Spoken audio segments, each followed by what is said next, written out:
ओम शांति। 5/8/2025 के ईश्वरीय महावाक्य हैं। मीठे बच्चे, बाप आए हैं इस वैश्यालय को शिवालय बनाने। तुम्हारा कर्तव्य है वैश्याओं को भी ईश्वरीय संदेश दे, उनका भी कल्याण करना। प्रश्न: कौन से बच्चे अपना बहुत बड़ा नुकसान करते हैं? उत्तर है जो किसी भी कारण से मुरली पढ़ाई मिस करते हैं, वह अपना बहुत बड़ा नुकसान करते हैं। कई बच्चे तो आपस में रूठ जाने के कारण क्लास में ही नहीं आते हैं। कोई न कोई बहाना बनाकर घर में ही सो जाते हैं। इससे वे अपना ही नुकसान करते हैं, क्योंकि बाबा तो रोज कोई न कोई नई युक्तियां बताते रहते हैं। सुनेंगे ही नहीं तो अमल में कैसे लाएंगे? ओम शांति। मीठे मीठे रूहानी बच्चे ये तो जानते हैं कि अभी हम विश्व के मालिक बनने के लिए पुरुषार्थ कर रहे हैं। बल माया भी भुला देती है। कोई को तो सारा दिन भुला देती है। सारा दिन बाबा को याद ही नहीं करते, कभी याद ही नहीं करते। जो खुशी भी हो, हमको भगवान पढ़ाते हैं, ये भी भूल जाते हैं। भूल जाने के कारण फिर कोई सर्विस नहीं कर सकते। रात को बाबा ने समझाया, अधम ते अधम जो वैश्याएं हैं उनकी सर्विस करनी चाहिए। वैश्याओं के लिए तुम ऐलान करो कि तुम बाप के इस ज्ञान को धारण करने से स्वर्ग के विश्व की महारानी बन सकते हो। साहूकार लोग नहीं बन सकते हैं। जो जानते हैं, पढ़े लिखे हैं, वह प्रबंध करेंगे। उन्हों को ज्ञान देने का तो बेचारी बहुत खुशी होंगी, क्योंकि वह भी अबलाएं हैं। उनको तुम समझा सकते हो। युक्तियां तो बहुत ही बाप समझाते रहते हैं। बोलो, तुम ही ऊंचते ऊंच, नीचते नीच बनी हो। तुम्हारे नाम से ही भारत वैश्यालय बना है, फिर तुम शिवालय में जा सकती हो। यह पुरुषार्थ करने से तुम अभी पैसे के लिए कितना गंदा काम करती हो, अब यह छोड़ो। ऐसा समझाने से वह बहुत खुश होंगे। तुमको कोई रोक नहीं सकते। यह तो अच्छी बात है ना। गरीबों का ही भगवान पैसे के कारण बहुत गंदा काम करते हैं। उन्हों का जैसे धंधा चलता है।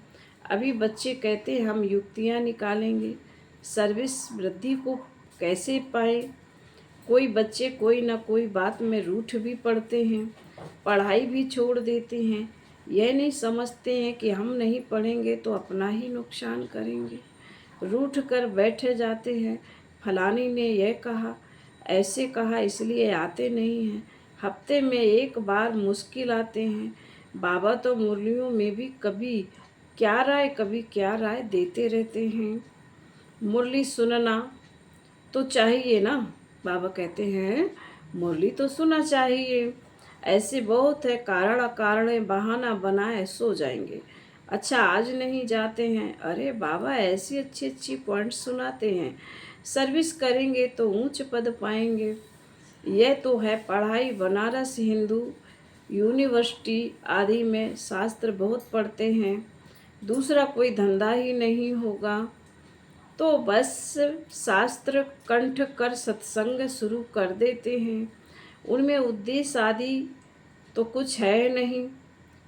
इस पढ़ाई से तो सबका बेड़ा पार होता है।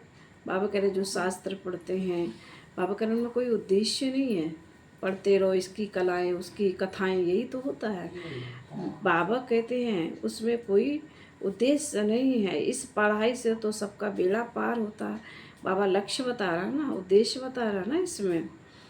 बाबा कहते तो तुम बच्चों को ऐसे ऐसे अधम की सर्विस करनी है। साहूकार लोग जब देखेंगे यहाँ ऐसे ऐसे आते हैं तो उनके उनके आने की दिल नहीं होगी। देह अभिमान है ना, उनको लज्जा आएगी। अच्छा, तो उनका एक अलग स्कूल खोल लो। वह पढ़ाई तो है पाई पैसे की, शरीर निर्वाहार्थ यह तो है 21 जन्मों के लिए। बाबा ने कहा कितनों का कल्याण हो जाएगा। अक्सर करके माताएं भी पूछती हैं कि बाबा घर में गीता पाठशाला खोलें। उन्हों का ईश्वरीय सेवा का शौक रहता है। पुरुषार्थ पुरुष लोग तो इधर उधर क्लब आदि में घूमते रहते हैं। साहूकारों के लिए तो यहाँ ही स्वर्ग है। कितने फैशन आदि करते रहते हैं, लेकिन देवताओं की तो नेचुरल ब्यूटी देखो कैसी है। कितना फर्क है। वैसे यहाँ तुमको सच सुनाया जाता है तो कितने थोड़े आते हैं। यहाँ सच सुनाया जाता है तो कितने थोड़े आते हैं, और जहाँ झूठ की महिमा होगी वहाँ जाकर बहुत सारे ढेर के ढेर पहुँचते हैं। सो भी गरीब आते हैं, उस तरफ झट चले जाते हैं, वहाँ भी श्रृंगार आदि करके जाते हैं। गुरु लोग सगाई भी कराते हैं। यहाँ किसी की सगाई कराई जाती है तो भी बचाने के लिए। वहाँ सत्संगों में सगाई कराएंगे तो बचाने के लिए नहीं कराएंगे, लेकिन यहाँ तो पतित बनने से बचाने के लिए सगाई कराई जाती। ज्ञान चिता पर बैठ पद्मा पदम भाग्यशाली बन जाएंगे। माँ बाप को कहते हैं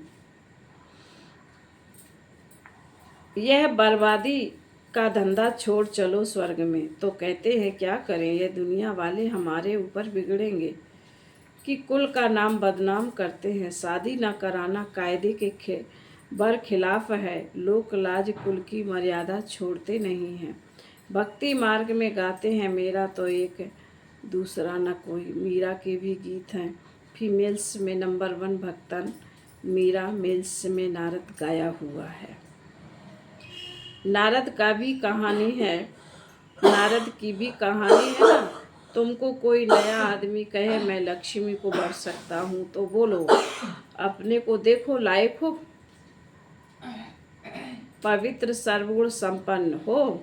यह तो विकारी पतित दुनिया है। बाप आए हैं उनसे निकाल पावन बनाने। पावन बनो तब तो लक्ष्मी को बरने के लायक बन सकेंगे।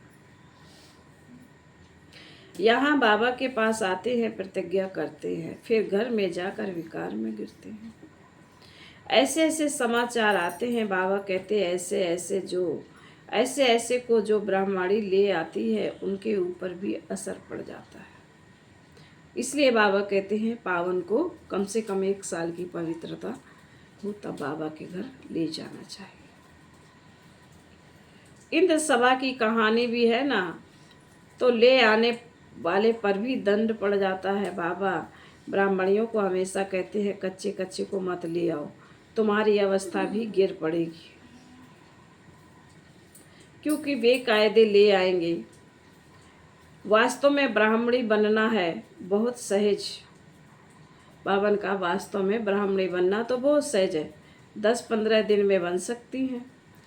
7 डेज कोर्स किया, बाबा की मुरली सुनी, 10-15 दिन में क्या बन गए, ब्राह्मणी बन गए।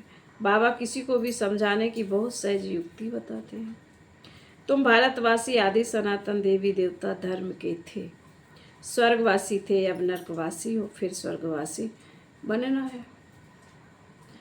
तो यह विकार छोड़ो, सिर्फ बाप को याद करो तो विकर्म विनाश हो जाए। कितना सहज है, परंतु कोई बिल्कुल समझते नहीं। खुद ही नहीं समझते तो औरों को क्या समझाएंगे। वानप्रस्थ अवस्था में भी मोह की रग जाती रहती है। आजकल वानप्रस्थ अवस्था में इतने नहीं जाते हैं, तमो प्रधान है ना, यहाँ ही फंसे रहते हैं। आगे वानप्रस्थियों के बड़े बड़े आश्रम थे, आजकल इतने नहीं हैं। 80-90 वर्ष के हो जाते तो भी घर को छोड़ते नहीं, समझते ही नहीं कि बाड़ी से परे जाना है। अब ईश्वर को याद करना है, भगवान कौन है यह सब नहीं जानते, सब व्यापी कह देते तो याद किसको करें। बाबा कहते हैं, कह देते भगवान कण-कण में है तो फिर याद किसको करें। ये भी नहीं समझते कि हम पुजारी हैं। बाप तो तुमको पुजारी से पूज्य बनाते हैं, सो भी 21 जन्मों के लिए। इसके लिए पुरुषार्थ तो करना पड़े। बाबा कहते इसके लिए तो पुरुषार्थ करना पड़ेगा। बाबा ने समझाया है, ये पुरानी दुनिया तो खत्म होनी है, अभी हमको जाना है घर। बस यही तांत्र है, यहाँ क्रिमिनल बात होती नहीं। बाप आकर उस पवित्र दुनिया के लिए तैयारी कराते हैं। सर्विसेबल लाडली बच्चों को तो नैनों पर बिठा कर ले जाते हैं। तो अधमों का उद्धार करने के लिए बहादुरी चाहिए। उस गवर्नमेंट में तो बड़े बड़े झुंड होते हैं, टिप टॉप हो जाते हैं पढ़े लिखे हैं, टिप टॉप हो जाते हैं पढ़े लिखे। यहाँ तो कई गरीब साधारण हैं, उनको बाप बैठ इतना ऊंच उठाते हैं। चलन भी बड़ी रॉयल चाहिए। भगवान पढ़ाते हैं, उस पढ़ाई में कोई बड़ा इम्तहान पास करते हैं तो कितना टिप टॉप हो जाते हैं। यहाँ तो बाप गरीब निवाज है, गरीब ही कुछ न कुछ भेज देते हैं, 1-2 रुपए का भी मनी ऑर्डर भेज देते हैं। बाप कहते हैं तुम तो महान भाग्यशाली हो। गरीब बच्चे हैं बाबा के, 1-2 रुपए भी भेजते हैं ना, तो बाबा कहते तुम कितने महान हो। रिटर्न में बहुत मिल जाता है, यह भी कोई नई बात नहीं है। साक्षी हो ड्रामा देखते हैं। बाप कहते हैं बच्चे अच्छी रीति पढ़ो, यह ईश्वरीय यज्ञ है। जो चाहो सो ले लो, लेकिन यहाँ लेंगे तो वहाँ कम हो जाएगा। यहाँ लेंगे तो वहाँ सतयुग में कम हो जाएगा। स्वर्ग में तो सब कुछ मिलना है, बाबा को तो सर्विस में बड़े कुर्त बच्चे चाहिए, फुर्त चाहिए। बाबा ने कहा फुर्तीले, सर्विस के लिए बड़े फुर्तीले बच्चे चाहिए, सुदेश जैसी, मोहिनी जैसी, जिनको सर्विस का उमंग हो। तुम्हारा नाम बहुत वाला हो जाएगा, फिर तुमको बहुत मान देंगे। बाबा सब डायरेक्शन देते रहते हैं। बाबा तो कहते हैं यहाँ बच्चों को जितना समय मिले याद में रहो। इम्तहान के दिन नज़दीक होते हैं तो एकांत में जाके पढ़ते हैं। प्राइवेट टीचर भी रखते हैं। हमारे पास टीचर तो बहुत है, सिर्फ पढ़ने का शौक़ चाहिए। बाप तो बहुत सहज समझाते हैं, सिर्फ अपने को आत्मा निश्चय करो, यह शरीर तो विनाशी है, तुम आत्मा अविनाशी हो। यह ज्ञान एक ही बार मिलता है, फिर सतयुग से लेकर कलयुग अंत तक किसी को मिलता ही नहीं है, तुमको ही मिलता है। हम आत्मा हैं, यह तो पक्का निश्चय कर लो। बाप से हमको वर्षा मिलता है, बाप की याद से ही विकर्म विनाश होंगे। बस यह अंदर रटते रहें तो भी बहुत कल्याण हो सकता है। परंतु चार्ट ही नहीं रखते। बाबा कहते परंतु चार्ट रखते ही नहीं, लिखते लिखते फिर थक जाते हैं। बाबा बहुत सहज कर बतलाते हैं, हम आत्मा सतो प्रधान थी, अब तमो प्रधान बनी हूँ। अब बाप कहते मुझे याद करो तो सतो प्रधान बन जाएंगे। कितना सहज है, फिर भी भूल जाते। जितना समय बैठो अपने को आत्मा समझो। मैं आत्मा बाबा का बच्चा हूँ। बाप को याद करने से स्वर्ग की बादशाही मिलेगी। बाप को याद करने से आधा कल्प के पाप भस्म हो जाएंगे। कितना सहज युक्ति बतलाते हैं, सब बच्चे सुन रहे हैं। यह बाबा खुद भी प्रैक्टिकल करते हैं, तब तो सिखलाते हैं ना। मैं बाबा का रथ हूँ, बाबा मुझे खिलाते हैं, तुम बच्चे भी ऐसे ही समझो। ब्रह्मा बाबा ने कहा मैं बाबा का रथ हूँ, बाबा मुझे खिलाते हैं। तो बाबा कहते तुम बच्चे भी ऐसे ही समझो, मैं बाबा का रथ हूँ। सेवा किसकी है? बाबा की। मुरली किसकी है? बाबा की। तो बाबा कहते हैं तुम भी ऐसे ही समझो। परंतु सिर्फ बाबा को याद करते रहो तो कितना फ़ायदा हो जाए, परंतु भूल जाते हैं। बहुत सहज हैं, धंधे में कोई ग्राहक नहीं है, तो याद में बैठ जाओ, मैं आत्मा हूँ, बाबा को याद करना है। बीमारी में भी याद कर सकते हो, बांधेली हो तो वहाँ बैठ तुम याद करती रहो। अगर बांधेली मीन्स बंधन है, घर से हम नहीं निकल पा रहे, तो बाबा कहे घर में बैठ के याद करो। 10-20 वर्ष वालों से भी ऊंच पद पा सकती हो। फिर बाबा कहते अच्छा बच्चों, मीठे मीठे शिकीलधे बच्चों प्रति माता पिता बाप दादा का याद प्यार और गुड मॉर्निंग। रूहानी बाप की रूहानी बच्चों को नमस्ते। हम रूहानी बच्चों की रूहानी माता पिता बाप दादा को याद प्यार गुड मॉर्निंग और नमस्ते नमस्ते नमस्ते। ओम शांति। धारणा के लिए मुख्य सार है। पहला पॉइंट, सर्विस में बहुत बहुत फुर्त बनना है। जितना समय मिले एकांत में बैठ बाप को याद करना। पढ़ाई का शौक रखना है, पढ़ाई से रूठना नहीं है। नंबर 2, अपनी चलन बहुत बहुत रॉयल रखनी है। बस अब घर जाना है, पुरानी दुनिया खत्म होनी है, इसलिए मोह की रगें तोड़ देनी है। वानप्रस्थ वाणी से परे अवस्था में रहने का अभ्यास करना है। अधमों का भी उद्धार करने की सेवा करनी है। वरदान, श्रेष्ठ व्रती द्वारा व्रतियों का परिवर्तन करने वाले सदा सिद्धि स्वरूप भव। श्रेष्ठ व्रती द्वारा व्रतियों का परिवर्तन करने वाले सदा सिद्धि स्वरूप भव।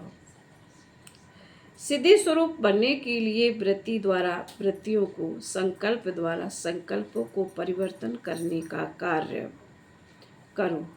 इसकी रिसर्च करो। जब इस सेवा में बिजी हो जाएंगे तो यह सूक्ष्म सेवा स्वतः कई कमजोरियों से पार कर देगी। अभी इनका प्लान बनाओ तो जिज्ञासु भी ज़्यादा बढ़ेंगे, मदोगरी भी बहुत बढ़ेगी, मकान भी मिल जाएंगे। बाबा कहते सब सिद्धियां सहज हो जाएंगी। यह विधि सिद्धि स्वरूप बना देगी। स्लोगन, समय को सफल करते रहो। बाबा ने कहा समय को सफल करते रहो तो समय के धोखे से बच जाएंगे। समय को सफल करते रहो तो समय के धोखे से बच जाएंगे। आज के अव्यक्त इशारे हैं। सहज योगी बनना है तो परमात्म प्यार के अनुभवी बनो। सार बाप का बच्चों से इतना प्यार है, जो रोज प्यार का रिस्पॉन्स देने के लिए इतना बड़ा पत्र लिखते हैं। बाप का बच्चों से इतना प्यार है, जो रोज प्यार का रिस्पॉन्स देने के लिए बाबा इतना बड़ा पत्र लिखते हैं। कौन सा पत्र? मुरली। बाबा कहते हैं याद प्यार देते हैं और साथी बन सदा साथ निभाते हैं। तो इस प्यार में अपनी सब कमजोरियां कुर्बान कर दो। बाबा ने कहा इस प्यार में अपनी सर्व कमजोरियां कुर्बान कर दो। परमात्म प्यार में ऐसे समाये रहो जो कभी हद का प्रभाव अपनी ओर आकर्षित ना कर सके। सदा बेहद की प्राप्तियों में मग्न रहो, जिससे रूहानियत की खुशबू वातावरण में फैल जाए। अच्छा, ओम शांति।